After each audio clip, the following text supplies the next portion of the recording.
If you've ever caught yourself wondering how you can get a realistic view of not just the tasks your team is working on, but on how much of their time is being allocated to those tasks, then this video is for you. I'm going to show you how to use Asana's workload and portfolio features to gain the visibility into your team's work that you've been missing. We'll also take a quick look at Asana's time tracking feature and how that can shed some light into your estimates and your resource management. Let's set the stage here quickly for you. So I've got this project set up. Today we're building a website. I don't build websites anymore. That was in my marketing days, but I've got some just quick tasks here under copy, design. We've got some technical setup stuff here. We're using some custom fields just to set the status of work, whether it's in progress, not started, waiting. We've got some assignees and some roles here and some due dates. So given ourselves about 3 months here to complete this project. So you'll see the timeline spread out over those 3 months. So as you can see, work has been allocated, assignees have been assigned, and due dates have been assigned as well. So what I often see is that people aren't taking the time to set up their custom fields properly. And so what's happening is that they're trying to get a view of resource management. And resource management is a topic that comes up quite often. And the problem is that as your team scales, the complexity of your project management also scales and doesn't always scale at the same rate. So the ability to see the workload and capacity of your team is needed so you can understand who is working on what, who's overloaded, and who you can allocate more work to support the team. So once you have this simple system set up, the one I'm going to show you today, you'll be able to do better estimating and reporting around your projects and tasks. And if you haven't yet, subscribe to this channel. Please hit that subscribe button, hit the notification so you never miss a video. Let's jump in. So let's get back to our project here. So again, using proper custom fields is going to mean everything. So oftentimes I'll see people using the estimated hours. That was a custom field that, that's all we really had at one point in Asana. So we'd put in our estimated hours, we'd fill that in, and we could have fun like that. And that's how we were setting up our portfolios as well. But with the new time tracking feature within Asana, it's not here in this project. Let's go to another one.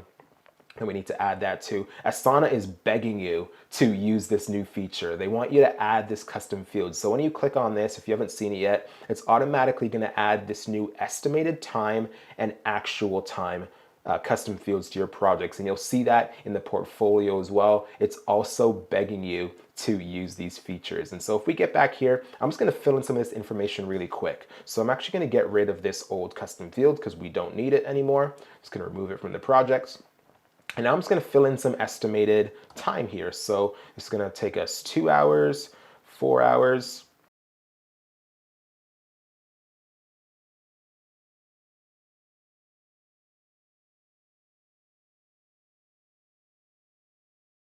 There we go, real simple. Let's just check out our other project. I also created this dummy project so we can see on the timeline in portfolios what this can look like. So again, we've got the old estimated hours here. Let's just update this. So I'm going to get my 5 hours there, 1 hour, 2 hours. Let's just do a bunch of random stuff here.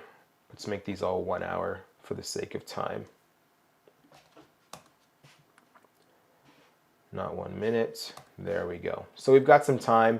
Same people have been assigned these tasks. So first off, what you want to do is you want to go to your portfolio. So I've already set this up for us. We've got a creative portfolio here, and you'll see the projects that I've added are our website design demo project, and then our marketing campaign launch, which is the other project. This is not going to be a video on portfolios today. That will be for another time. But what I've done just to kind of give you a preview of what could be possible is now with the time tracking, we can set up reports and we can set up budgets within our portfolio. And every week our project managers can now take a look and see exactly how we're doing against our budget and our time allocation. So what I'm going to do now is go over to the workload.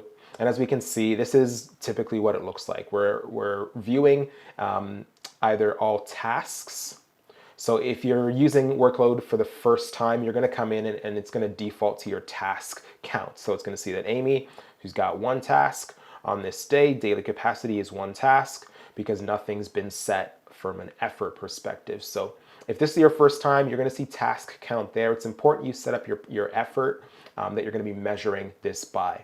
So estimated hours is our initial option, but if we remember, that is our old way of tracking time. We're now using estimated time and actual time, not to be confused with estimated hours and actual hours. So that's the difference. So I'm going to go in here, I'm going to hit edit effort, and there it is. Again, Asana is calling it out for us. We're going to click on estimated time, and then we're going to click next, and it's going to add it to our creative production portfolio.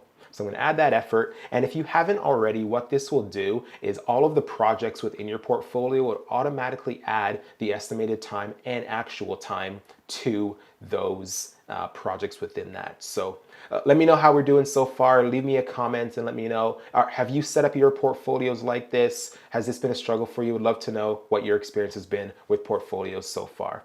So now we can set our capacity. This will range depending on your team. We can set like 35 hours for the week as a standard. And then as we know, we can go in and we can change the individual time as well. If we have some people that are working half-time or contract basis, we can update these things here. So I'm going to bring some of these folks down to like really low hours for the week, just so you can switch it up a little bit because everyone is a little bit different. There we go. Now we're going to set this capacity. And you'll see automatically it's going to update everything. So if you rewind a little bit, you'll see that the hills and these peaks and valleys have changed quite a little bit because now we are measuring by estimated time. Okay, so if we go in, we can see that Amy has been assigned this task. Let's just click on it and we can see what it is. So this is define website structure and hierarchy. The due date is March 31st and it's going to take her 2 hours. But as Amy actually dug into this, she's realizing it's going to take a lot longer and I'm going to have to start sooner on this. So I'm actually going to set a start date of the 21st of March to give us some time. And rather than the original estimated time, maybe we understood that in a stand-up meeting or as she was actually going through it, looking at the resources, maybe there were some blockers. This is actually going to take us 10 hours now. There we go.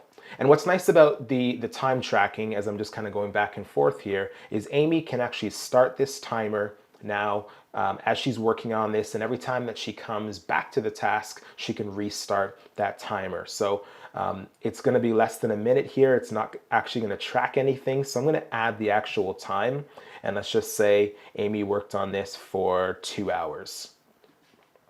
Okay, there we go. Or in this case, Jamie worked on it for 2 hours. So as Amy was coming in here, we can add manual time here as well on another day or later that day, worked on it for another hour and 15 minutes. There we go. And then we can also come back in obviously and start that timer. And then it's going to add up all of that time for us, which is really, really helpful. So we've updated the time frame here, and maybe let's just push this way over just for fun. This is going to take us 30 hours. And so if we remember what our capacity was set at, this would change depending on the person. But now we have this task.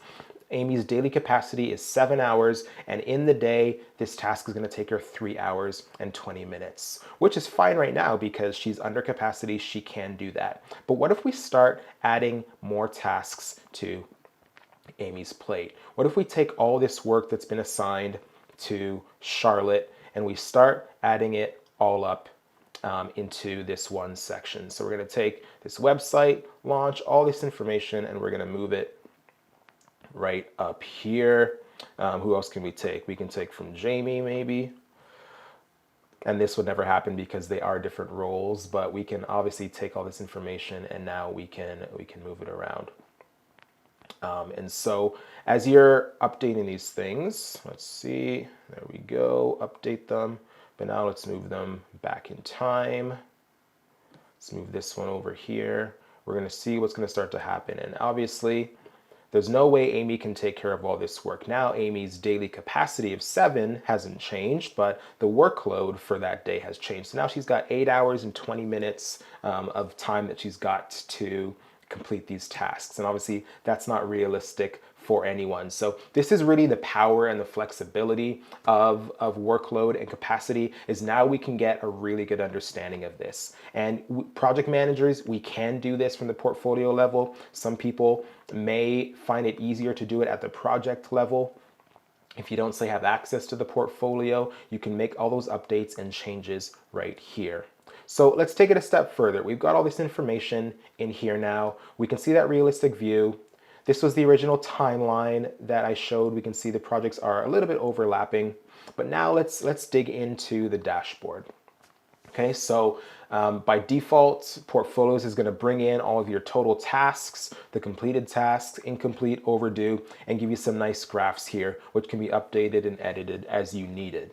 But what I want to take a look at here is how we can report on this information. So what's really nice about this is you can obviously get a different view by looking at different charts. If you want to see a number to represent how much time has been estimated over a certain time frame, we can do that.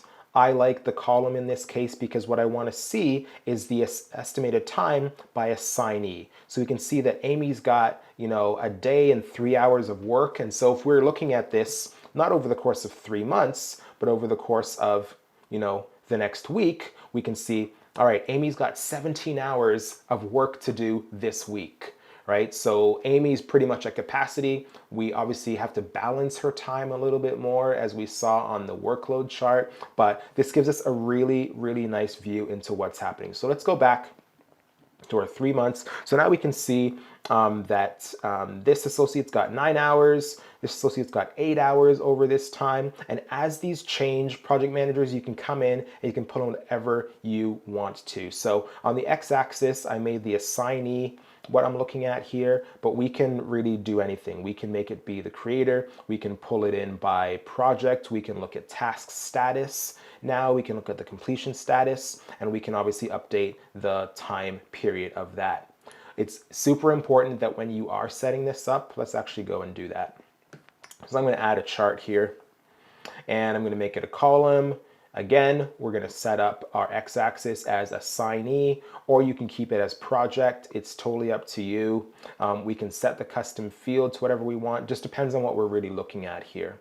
And then on the y-axis, I want to look at the time entry. So in this case, I want to go estimated time, and that's how we're getting that information. What we would do on the other side is, as we can see, the actual time. So we want to set a chart for the actual time that's been tracked. So if you recall, when I started that timer on Amy's tasks, it's taking that summary of those tasks. That's why Amy's the only one here. So as people start tracking timer, either manually or they are pressing that start timer button, it's all gonna get updated here. And we're again looking for the sum of this. And then we are looking to, let's say if we want to look at this over, a certain amount of days. So the due date, again, is within the next 3 months because that was the project timeline. There we go, and we can create that chart as well. And then we can move these around. So now this makes your status updates that much better. If you are looking at reporting and you are the project manager, you can come in now, you can set your status by clicking on status update. Now you can look and see what the estimated time was for the project. You can do your calculations because we don't have formulas yet inside of Asana. They are coming. I've heard they are coming. What excited? Who's excited? What?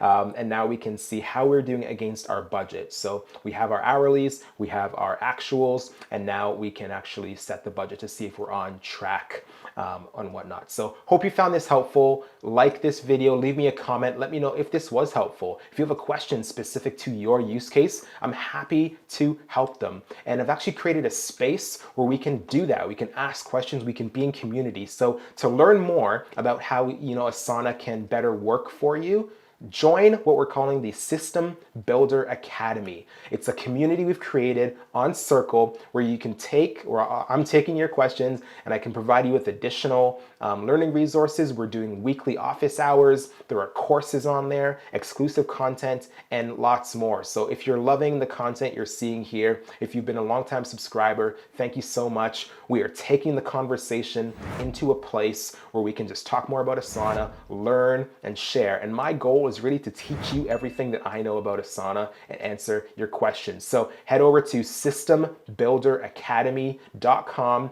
to register your free account and join the new Asana community. The link will also be in the description below. Thanks for watching. We'll see you next time.